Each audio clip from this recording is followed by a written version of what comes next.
বৈশ্বিক যে প্যাটেন্টশিপ বলতে বোঝাচ্ছি যে মাদার কোম্পানিগুলো এই ওষুধগুলো প্রডিউস করে বা প্রথম আবিষ্কার করে তারা সময় ভেদে কখনো 10 বছর বা কখনো কখনো 20 বছরের একটা পেটেন্ট ওরা ধারণ করে থাকে এটা। সো এই পেটেন্টশিপের যে কনসেপ্টটা, যে আমি যেহেতু অরিজিনেটর এবং বলা হয়ে থাকে আমি একটা ওষুধ যখন একদম গবেষণা পর্যায় থেকে বাজারজাত করি, সেখানে কেউ কেউ বলছে প্রায় $1 বিলিয়ন খরচ হয়, কেউ কেউ বলছে $1 বিলিয়ন তো $3 বিলিয়ন খরচ হচ্ছে। তাহলে আমি এই $1 বিলিয়ন খরচ করছি এবং এটি হয়তো আমি একাধিক ওষুধের জন্য প্রয়োগ করছি, খরচটা করছি। আমি যদি ধরেন 10টা ওষুধের জন্য আমি ইনভেস্ট করি $10 বিলিয়ন, সেখান থেকে দেখা যাবে যে আমার হয়তো 2টা বা 3টা ওষুধ মাত্র বাজারজাত করা সম্ভব হচ্ছে, বাকি 7টা ওষুধ তো বাজারে আসছে না মার্কেটে। তাহলে আমাকে কিন্তু এই যে $10 বিলিয়ন ইনভেস্টমেন্ট প্লাস প্রফিট আমাকে ক্যালকুলেট করতে হচ্ছে এটা। সো এই ক্যালকুলেশন করতে গিয়ে আমি কিন্তু এই $10 বিলিয়ন কিন্তু তুলবো কিন্তু এই 3টা ওষুধ থেকে, যদিও আমি 10টা ওষুধের জন্য আমি ইনভেস্ট করেছি, 7টি যেহেতু সফল হয় নাই আর সফল হয়েছে 3টা থেকে আমার এই প্রফিটটা আনতে হবে। সো এই প্রফিট ধরে রাখতে গিয়ে তারা ওষুধের দামগুলোকে একটা আউটস্ট্যান্ডিং লেভেলে নিয়ে যাচ্ছে এবং একটা 20 বছর বা 15 বছর বা 10 বছর একটা প্যাটেন্ট ওরা ধারণ করছে।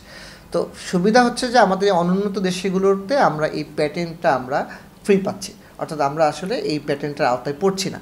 তো না পড়ার কারণে আমরা কি করছি, আমরা করছি যে হয় আমরা বায়োসিমিলার প্রোডাক্ট তৈরি করছি বা আমরা বায়োসিমিলার প্রোডাক্টগুলো আমরা ব্যবস্থা করছি, অথবা ওই সিমিলার প্রযুক্তিটাই আমরা আসলে বাংলাদেশে কপিরাইটবিহীনভাবে আমরা প্রডিউস করছি এটা। এখন এই যে কপিরাইটবিহীনভাবে আমরা অথবা পেটেন্ট বাদে যে আমরা প্রডিউস করছি, এগুলো সাধারণত চায়না অথবা ইন্ডিয়া বেস হয় বেশি, অন্য আরও অনেকগুলো দেশও হতে পারে এটা। এখন এই বায়োসিমিলার প্রোডাক্ট অথবা আমরা যে পেটেন্টবিহীন যে প্রোডাক্টগুলো লঞ্চ করছি, এগুলোর দামটা আসলে মূলত নির্ভর করে হচ্ছে যে র ম্যাটেরিয়ালগুলো যারা আনছে যে দেশ থেকে তার উপর নির্ভর করে। যেমন আপনি একটা র ম্যাটেরিয়াল যদি আপনি ইউরোপ থেকে আনেন, তাহলে আমি জাস্ট কাল্পনিকভাবে বলছি 1000 টাকা লাগে, সে র ম্যাটেরিয়ালটাই হয়তো আপনি চায়না থেকে আনলে সেটা হয়তো আপনার 200 টাকাতে আপনি আনতে পারছেন।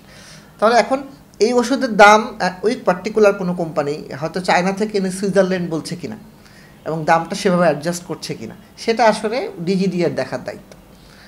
এটা আসলে আমরা ব্যক্তিগতভাবে আমরা কারো পক্ষে এই ডাটাতে অ্যাক্সেস করার সুযোগ নাই যে সে কী করছে।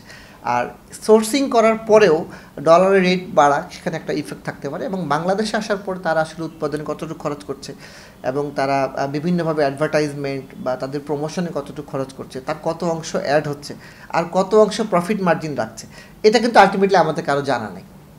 কিন্তু আমরা ওভারঅল একটা সেলস গ্রোথ দেখি যে কোনো কোম্পানি বছরে 3000 কোটি টাকা বাংলাদেশে ইনকাম করছে, তার কত পার্সেন্ট আসলে প্রফিট, তার কোম্পানির যে মূল যে বিস্তারিত প্রতিবেদন দেয় সেই প্রতিবেদনের সাথে আসলে আমাদের অ্যাজাম্পশন হচ্ছে এটা আসলে মিলে না। তার মানে এখানে একটা প্রফিটের হয়তোবা একটা ডিসপ্যারিটি আছে, যা দেখানো হচ্ছে আর যা পাচ্ছে এটা। সো এই জায়গাটাই আমাদের মনে করি যে পেটেন্টের যে ইস্যুটাকে ধোয়া তোলা হয়, যেহেতু পেটেন্ট আমাদের প্রযোজ্যই না, তো সেই হিসাবে আমাদের অনেক ওষুধের দামই আসলে অতটুকু হওয়ার কথা না। এখানে আরেকটা খুব মজার বিষয় আছে, আমি জাস্ট একটু অ্যাড করতে চাই, সেটা হচ্ছে যে কোম্পানিগুলোর ক্ষেত্রে দেখা যায় যে এমন অনেক ওষুধ যেগুলো র মেটেরিয়াল একটু দামি, তারা আসলে মার্কেটে সেগুলোকে প্রমোটই করে না। যেমন আমি একটা অ্যান্টি হাইপারটেনসিভ ওষুধের কথা বলতে পারি যে এই অ্যান্টি হাইপারটেনসিভ ওষুধটা আরও 3টা বা 4টা অ্যান্টি হাইপারটেনসিভ বা প্রেশারের ওষুধের মতো সমান কার্যকরী, কিন্তু যেহেতু ওই অ্যান্টি হাইপারটেনসিভ ওষুধটার র ম্যাটেরিয়ালটার দাম বেশি এবং সেটা যেহেতু অ্যাসেনশিয়াল ড্রাগ লিস্টে আছে, সে দাম বাড়াতে পারবে না, তারা ওই ওষুধটা প্রমোটও করে না এবং খুব বেশি আসলে প্রোডাকশনও যায় না। সো ইন কম্প্যারিজন টু তারা আরেকটা যেখানে তাদের প্রফিট মার্জিন বেশি, তারা সেটা ডাক্তারদের মধ্যে প্রমোট করছে এবং তারা প্রফিট করে যাচ্ছে।